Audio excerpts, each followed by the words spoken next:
Hey everyone, and welcome back to our electronics tutorial series. My name is Aaron from AXE Electronic, and today we are going to switch gears and talk about a new type of transistor. So previously we have been discussing metal oxide semiconductor field effect transistors, or MOSFET for short. But now we are going to switch gears and talk about bipolar junction transistors, or BJTs for short. So they are pretty similar to MOSFETs in that they can control higher currents using only maybe smaller, more sensitive sources, but they do have some key differences that I want to discuss and make sure that you guys feel comfortable with. So let's go ahead and jump right into it. So BJT, like I said, is for bipolar junction transistor, and it is shown by these symbols here, okay? So it looks a little bit different from the MOSFET symbol, and it also has three terminals. It has different names: collector, base, and emitter. Okay, so you can think of collector as kind of like the drain on our MOSFET, kind of like the analog to the drain of the MOSFET.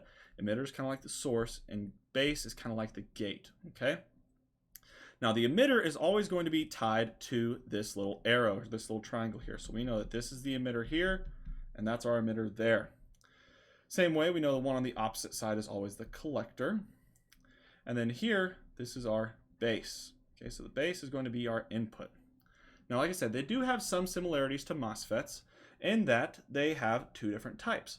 So this is called an NPN, and that is just talking about the construction, the material that goes inside of this transistor.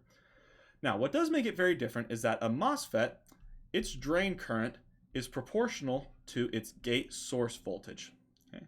But for BJTs, its collector current is going to be proportional to its base current. So now we're no longer dealing with a voltage controlled current source, but we're dealing with a current controlled current source.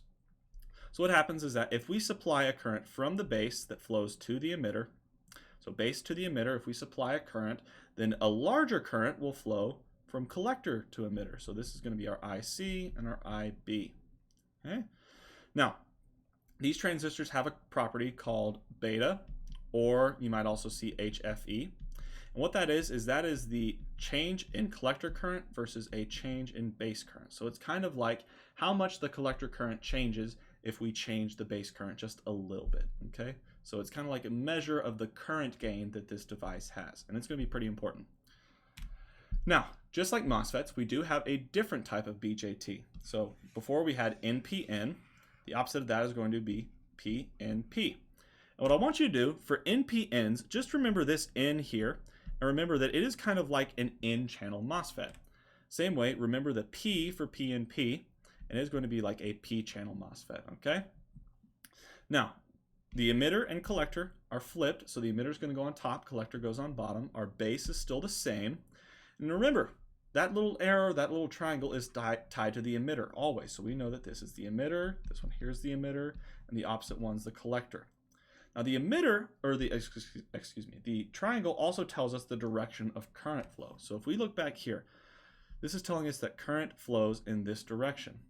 But if we look in this diagram, we can see that the current is flowing down. So even though our triangle is still with the emitter, the direction of the current has changed direction, okay?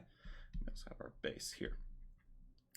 Now, just like the PMOS is the opposite of the NMOS, this one also has its polarities flipped, okay?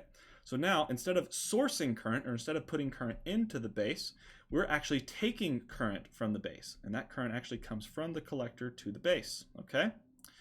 Then, whenever we are sinking this current from the emitter to the base, current flows from emitter to collector, okay? So it's kind of like the opposite of our NPN. It also has this beta, this property. So that's also going to be the change in the collector current versus the change in base current.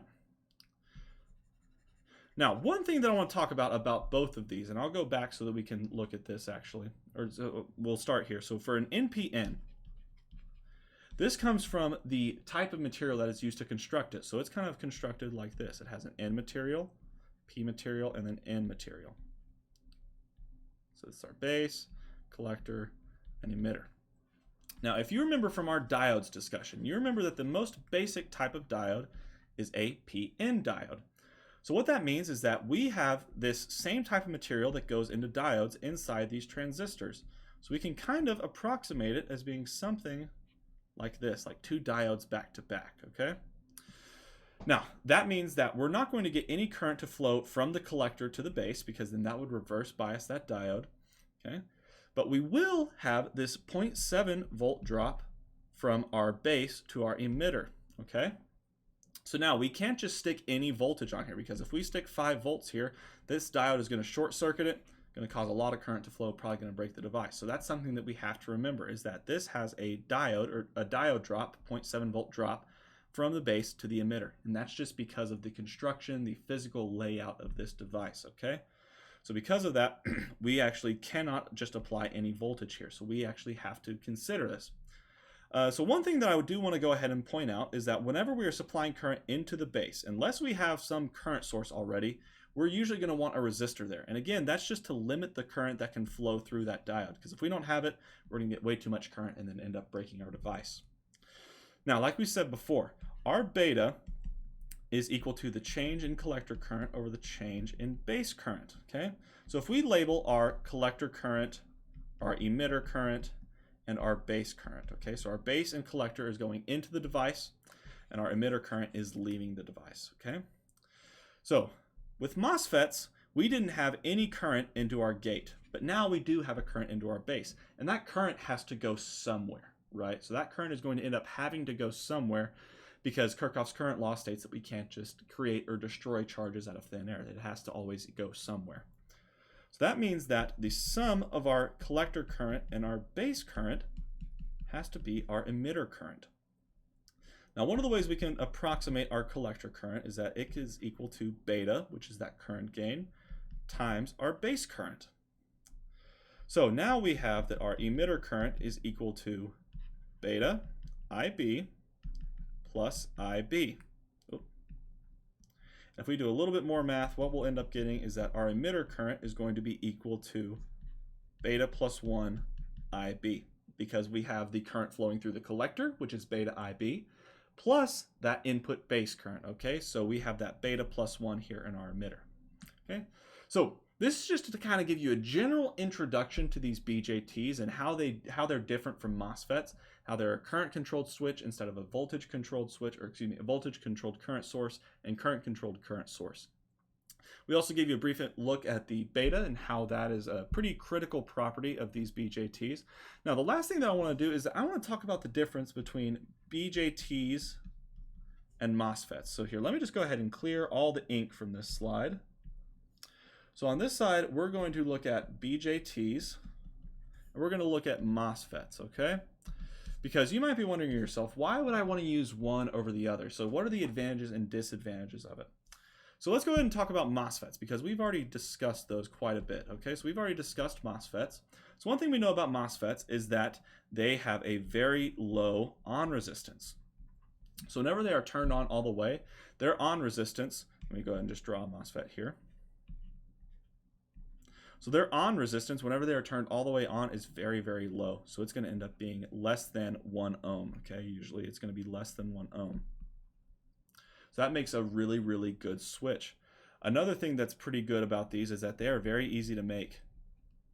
Okay, so in a factory setting or in a fabrication setting, they are very, very easy to make, which usually makes them cheaper. Okay, especially if you're talking about integrated circuits where you might have millions of these, it definitely can make your circuits quite a bit cheaper to use these MOSFETs instead of BJTs. Now, a downside of these MOSFETs is that compared to BJTs in amplifiers, they can get lower gain. Okay, so that's just because of the properties of these and how they operate. So because of that, MOSFETs are generally used in switches. Now, like I said, if you're working with an integrated circuit, they do make these MOSFETs a lot cheaper. So maybe you can afford that hit to your gain. So if you're making an integrated circuit amplifier, maybe you can afford that hit to your gain because your circuit is going to be so much cheaper in the very end, especially whenever you have a large number of MOSFETs. But typically, if you're just using discrete components, these are going to be better switches. Now, BJTs, they are unfortunately harder to make because they are not a planar technology, so they're a little bit harder to make at semiconductor foundries. Because of that, they're also more expensive. Now, that's not to say that they're going to blow the bank out just to get a single transistor, but they are a little bit more expensive compared to like entry-level MOSFETs and things like that. Okay, they also have a higher R-on. So whenever these things are working as high as or as good as possible, they have a very high R on compared to these MOSFETs. For most applications, it'll work okay, but if you do need something that's very, very high current, if you have an R on that's even like 1 ohm and you're pushing 10 amps through it, that's 10 watts of power, okay? Or no, excuse me, if you're pushing 10 amps through it, that's 100 watts of power if you have a 1 ohm on resistance. So that could be quite a bit of power. That could be a problem for your circuit, okay? So that's something you have to consider for higher power, higher current circuits. But the advantage of them is that they have better gain. So if we configure these as an amplifier, they're going to have a lot better gain. Just intrinsically, based on the physics behind them and how they operate, these guys are going to end up having a better gain. So because of that, they're typically going to be used in amplifiers. And again, you can use them as switches, you can use them for logic circuits, things like that, but generally you're going to want to use these guys for amplifiers. And you'll see in more detail in the next few videos what makes them a little bit worse as switches and better as amplifiers. So if you have any questions about these BJTs, please feel free to leave them in the comments section below. If you enjoyed this content, please give me a thumbs up and subscribe to see more. It does keep me extremely motivated to see new likes and new subscribers. Other than that, thank you guys for watching, and I will see you next time.